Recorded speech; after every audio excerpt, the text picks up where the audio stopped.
My accountant called and said, "Chris, we found a wire transfer for $140,000 left yesterday to a Cayman Islands account."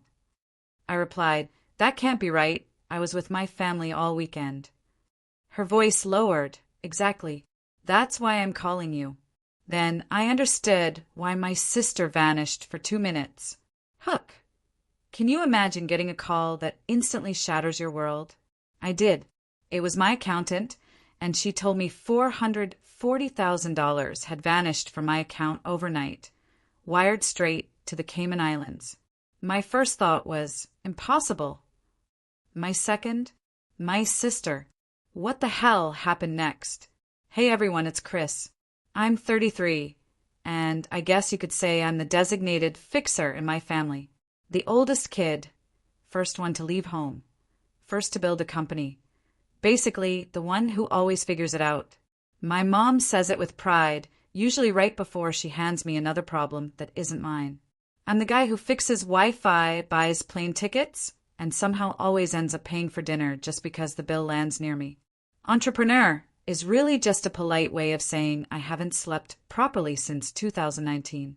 I build logistics software, live in a small apartment that looks way better in photos, and run on black coffee and deadlines. Oh, and I'm the family wallet. Not officially, it's just understood. Then there's Dana, my sister. She's 29, bright, charming. She knows everyone at the party before she even walks in. She also knows how to twist a conversation until you feel guilty for breathing too loudly. Her favorite line? Whenever I say no, it must be nice to forget where you came from. 2 Sundays ago, we were all at my parents' place for my mother's birthday. The kitchen was loud, buzzing with voices, paper plates under the good cake, because my dad hates doing dishes. I was cutting slices when Dana leaned against the counter. She said it like a joke, but it wasn't. "You're late on gifts this year, banker boy." I chuckled. I'm not a banker. She just smiled, raising her eyebrows. "You are when we need you to be." Then my mother snapped her fingers at me like I was still 15. "Christopher, don't forget your grandma's prescription money on your way out. The card machine at the pharmacy is broken. Cash would be easier." "Mom, I sent you money last week," I said. She waved it away. That disappeared. Life is expensive. My father stared at the TV like the remote was the most important thing in the world. "Don't make a fuss," he said, not even looking up. I wanted to scream, "Family is not my payroll." Instead, I whispered, "I'm tapped out till Tuesday." I said it too softly. Dana laughed. That laugh that makes everyone else join in because she's already decided it's funny. Tapped out? The rich entrepreneur is tapped out? Cute. I just set the knife down. "Relax," she said, already bored. "You know I'm messing with you." But the room had shifted. I felt it, that familiar tightening in my chest, a heat in my ears, that small animal sense that something was deeply off. I couldn't name it yet. Not there. Not while my mother lifted her glass and toasted, "To family, the people who show up." Everyone cheered. I took a sip and tasted nothing. I looked at Dana and suddenly remembered how she'd disappeared for just 2 minutes earlier. Phone pressed to her ear, voice low, slipping into the hallway. Then she'd come back, smiling like she'd solved some puzzle I didn't even know we had. I didn't understand it then.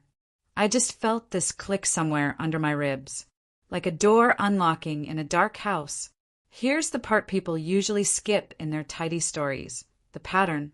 At 22, my first app flopped. At 24, I joined a startup, then left to build my own. We made something that worked. I learned to love spreadsheets and to hate weekends. Money was never a steady stream. Success looked like an ECG. And in those years, my family learned something else, too. If they called me, I picked up. Car died? I paid the tow. Rent tight? I covered the gap. Roof leaked? I put it on my card because the contractor didn't trust checks. They'd say thank you with a tone that suggested I was just passing them napkins. The script never changed. "Chris, you're so good with numbers." "Chris, you know how hard it is for us." "Chris, just this once." Dana played a different part. She didn't ask. She framed things. You remember how Dad helped you with your first car? He didn't. You remember sleeping on my couch when you were coding nights? It was 2 nights, and I fixed her router for 6 months. She'd twist the story, then smile like she'd offered me the privilege of being generous in front of an audience. When I finally started paying myself a real salary, I made a budget for family. I put it in a separate account. I told my parents I'd help with specific things: medicine, utilities, emergencies. I told Dana I wouldn't fund big purchases, not her credit card point strategies, not bridging loans. I said it simply, I'm not a bank. She just laughed. You're literally a payments guy. Boundaries didn't take. They heard maybe later. It escalated slowly. Little things. My mother forgot to cash my checks and asked me to Zelle instead. My father lost receipts. Dana logged into my Netflix and somehow also my airline miles. I switched passwords and felt like a villain. Then came the small lie, the one I didn't catch until much later. Last summer, when work got really intense, I hired an outside accountant, Sarah. She rebuilt our books with military precision. She found a $1,000 subscription we'd been double charged for. I joked she was my favorite person. She laughed like an older sister I never had. In January, my co-founder and I closed a Series A round. Nothing crazy, but enough to finally breathe. I told no one except him and Sarah because I'd learned money makes my family weird. I kept my head down, kept my same apartment, even kept my same shoes with the weird squeak. But news leaks. A cousin posted a photo of me at a co-working space, captioned it, King. My mother called, so proud. My father said, about time. Dana sent a string of champagne emojis and a link to a watch she'd been meaning to buy eventually. I ignored the link. I sent my mother flowers. I sent Dana nothing. She responded in the group chat with a meme that said billionaire behavior and a winking face. That night, she texted me privately. Serious question. I need $20K just for like 2 weeks. Commission clears and I'll send it back. I typed no and deleted it. I typed a paragraph about boundaries and deleted that too. I wrote, I can do $2K to help cover groceries or utilities, not loans. She didn't answer. The next morning, she posted a story from a rooftop bar. Then came the weekend at my mother's birthday. The 2 minutes in the hallway. That small, unsettling click inside me. Monday morning, 8:14 a.m. I was on a Zoom call with a client who speaks exclusively in bullet points. My phone flashed with Sarah's name. I let it go to voicemail. It rang again and again. That's not like her. I answered. Her voice was tight. Chris, did you authorize a wire transfer yesterday? Yesterday was Sunday. I know, she said, her voice dropping. That's why I'm calling you. I switched my laptop audio to mute. How much? A lot. My mouth went dry. How much is a lot, Sarah? 400. She paused. 40. 440,000. I stared at the ceiling tile above my desk, like it could magically fix me. Sarah, that's impossible. I was with my family all weekend. I know, she said again, and that was it. That was the moment. The click hit me. Dana. The 2 minutes. The hallway. I walked to my kitchen. The walls in there always felt like a place where true things could be said. Tell me everything. Sarah exhaled. The wire went out from your new high-yield account. Personal, not corporate. Cayman Bank. The request had your full name, SSN, a PDF of your ID, and a signed letter. I didn't sign anything. Figured. The signature looked traced. I leaned against the counter so hard the wood squeaked. When? Sunday, 1:42 p.m. My brain instantly flashed a photo of my mother blowing out candles at 1:35. It played me the sound of Dana's laugh at 1:38. It showed me my sister stepping into the hall at 1:40, phone pressed to her ear. Sarah, I said, my voice barely a whisper. Can we freeze it? I already called the bank. They flagged it. It's pending final settlement. We have a window. How big? Ours.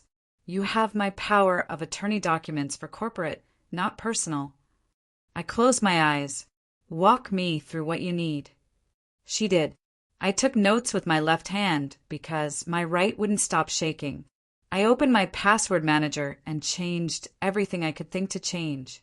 I called the bank, then security, then the fraud line, then back to the bank because the first person pronounced my last name like a question. By noon, the wire was in a holding cell. Not safe, not gone, just in that limbo where money waits to see who cares more. At 12:18, my mother texted, "Did you make it home okay, honey?" At 12:19, Dana texted, "Are you being weird? You're being weird." I typed, "We need to talk," and deleted it. By 12:34, Sarah sent me screenshots. The IP that requested the transfer, the email used to confirm it, the device fingerprint from the login. A repeating pattern over days of failed logins at 2 a.m. Looks like they had your old password, she wrote, and got lucky when you used the same one on that new account. My stomach dropped. 6 months ago, I'd helped my parents with their Wi-Fi. Dana had hovered behind me. "What's your password again?" she teased because she always teased. I'd held up my phone screen. Half a joke, half a dare. She had laughed. "You're impossible." Not impossible, it turns out. Just predictable. I didn't start with the police. I started with the family group chat because I'm a fool who always hopes the easy door opens first. Me. Emergency call at 1 p.m. Everyone. Mom. I'm in a Pilates class, sweetheart. Dad at work. Dana, make it fast. Me now. They join the FaceTime call with the lighting of people who don't expect to be caught. My mother smiled too wide. "Chris, darling, what's wrong? You look pale." I kept my voice flat. Someone tried to steal $440,000 from my personal account yesterday. Silence. My father blinked. My mother's smile took half a second to truly break. Dana tilted her head like a cat. I shared my screen. This is the wire request. Here's the signature. Here's the Cayman account. Here's the IP. Here's the device ID. Here are the login attempts from our home network on Saturday night. Here is the authorization email sent from an address created last week with my initials, but the wrong birthday. My mother whispered, "Oh my God." I kept going because if I stopped, the room would fill with fog. Here's the photo of my ID attached to the request. It's my ID, but the edges are jagged where someone traced it. Here's the line where they typed my middle name wrong, the way only someone who guesses would type it. Dana crossed her arms. "So," she shrugged. "So, someone scammed you. You're not special, Chris. Happens to people every day. You should be more careful with your passwords." I didn't blink. "Dana, where did you go for 2 minutes yesterday at 1:40? She rolled her eyes. "Bathroom." "Your phone was in your right hand in the hallway," I said. "You never go to the bathroom without your phone. But you came back with both hands empty. Where did you set it while you were in the bathroom?" She opened her mouth, then closed it. "You can't be serious." "I am," I said, "because the request came in at 1:42 and the IP points to our house. The device fingerprint matches your new phone. And the test email to confirm the transfer uses your backup Gmail you only give to delivery drivers. You forgot you used it for a brunch reservation once and replied to Mom from it. It autofills." My mother said my name like a warning. "Christopher." "Mom," I said without looking away from Dana. I tapped my keyboard. A new window filled the screen. A photo Dana had posted last week. It was a hand holding cocktail. Her hand, her nails with tiny white stars on the ring finger. Next to them, her phone case, clear with a sunflower sticker mirrored in the glass. The reflection showed her lock screen. That dumb, perfect candid of us at the beach when we were kids. The exact same lock screen used for the security login. "Are you serious right now?" Dana said, her voice for the first time cracking. Just a hairline fracture. I didn't yell. I didn't move. I just said, I froze the wire. If you tell me now, I can decide how this goes.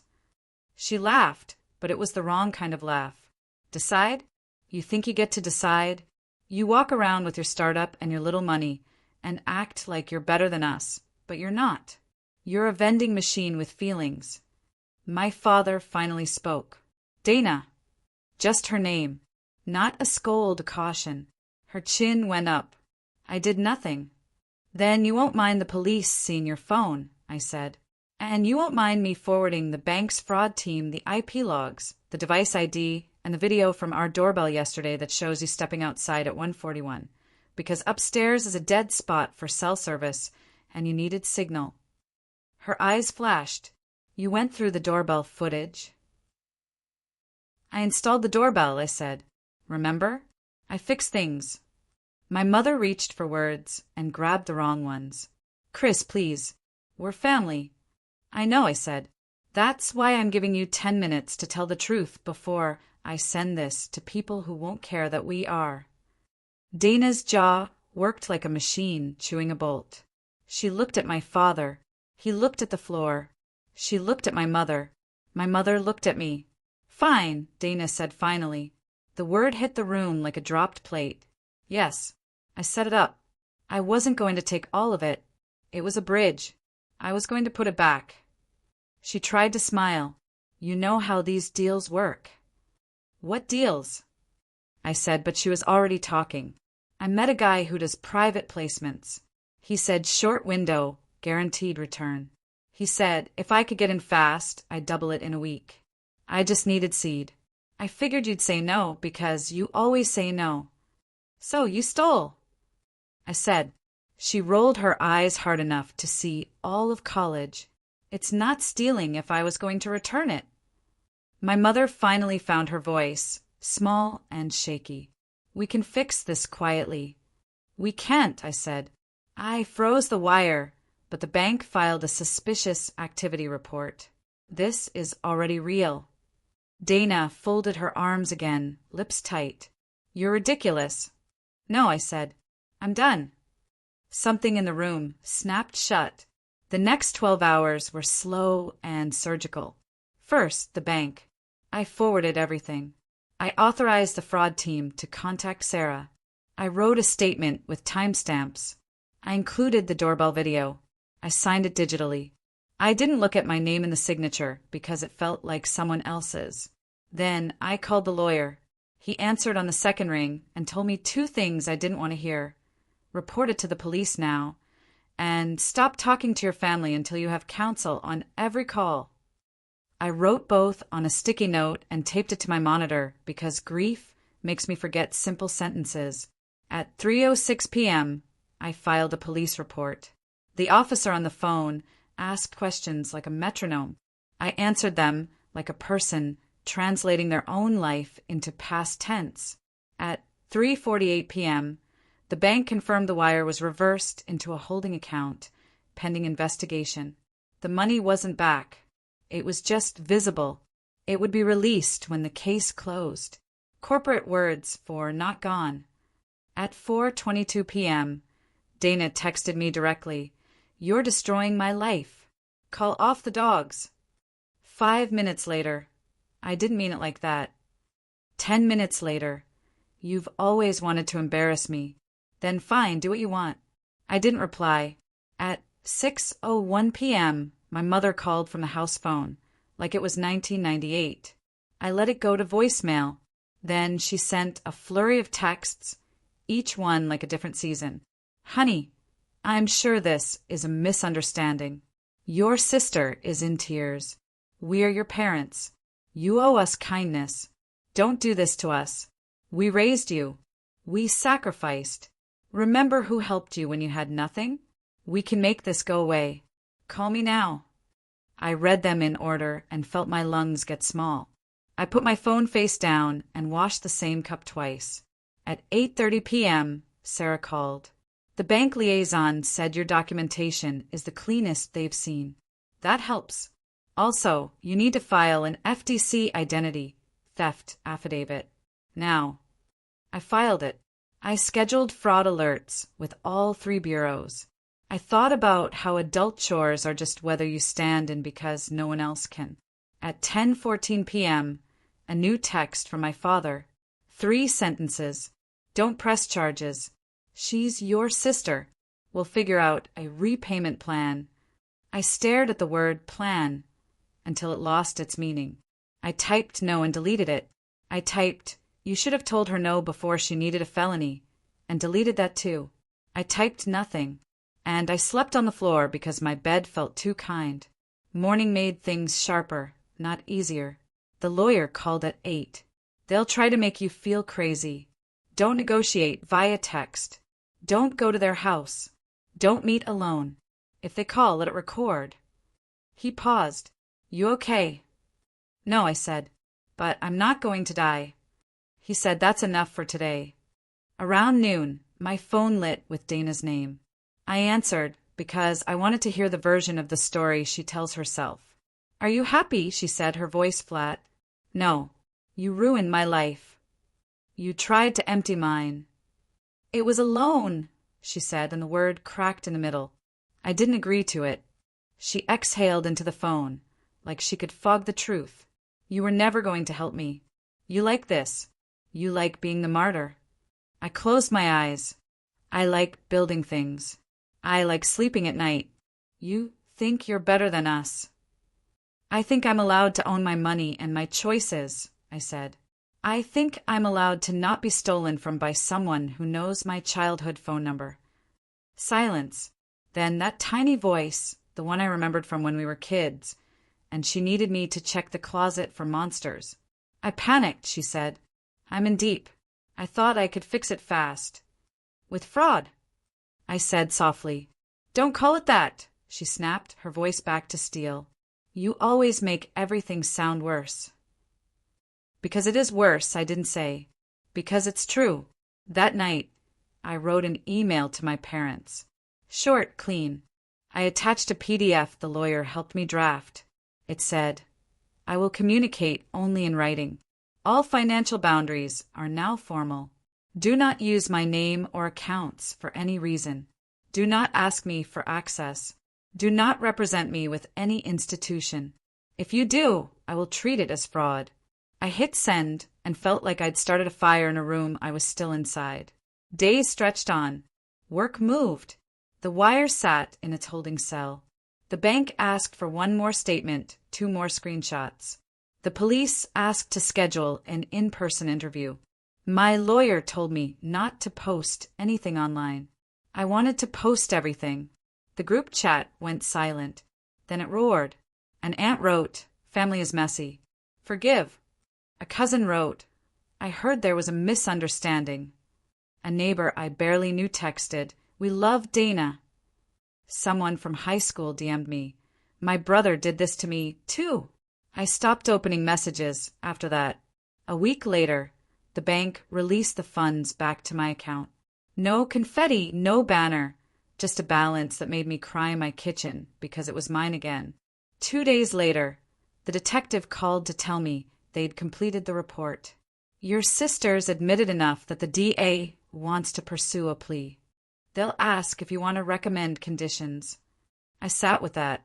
The heavy idea that justice can look like choices you have to make about people you love. My recommendations were simple. Full restitution, financial counseling, community service at a victim assistance nonprofit, and a restraining order if she contacts me outside of counsel. It felt both too much and not enough. The storm didn't end. It just changed temperature. My mother's last message came at midnight. You broke this family. I stared at it as long as I could and then blocked the number. Because a boundary isn't a line you draw once. It's a wall you maintain daily. I slept for 10 hours, like a person who finally let go of a rope.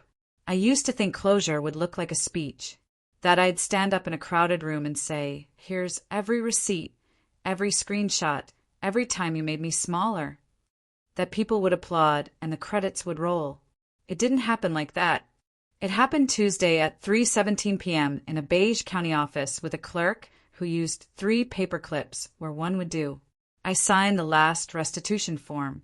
I walked out into bright sun that didn't care who I was. I sat in my car and watched a dad teach his toddler how to press the crosswalk button. The kid pressed it too hard and laughed like he'd broken a rule. I went home. I made pasta. I ate it standing up, because sitting still feels like practice for regret. I opened my email and found 2 invoices paid and 1 message from Sarah that said, "Proud of you." I looked at that sentence for a long time because no one in my family has ever said it without a string attached. Later, I took a walk with my phone in my pocket and my ringer off. The city sounded like a big dishwasher.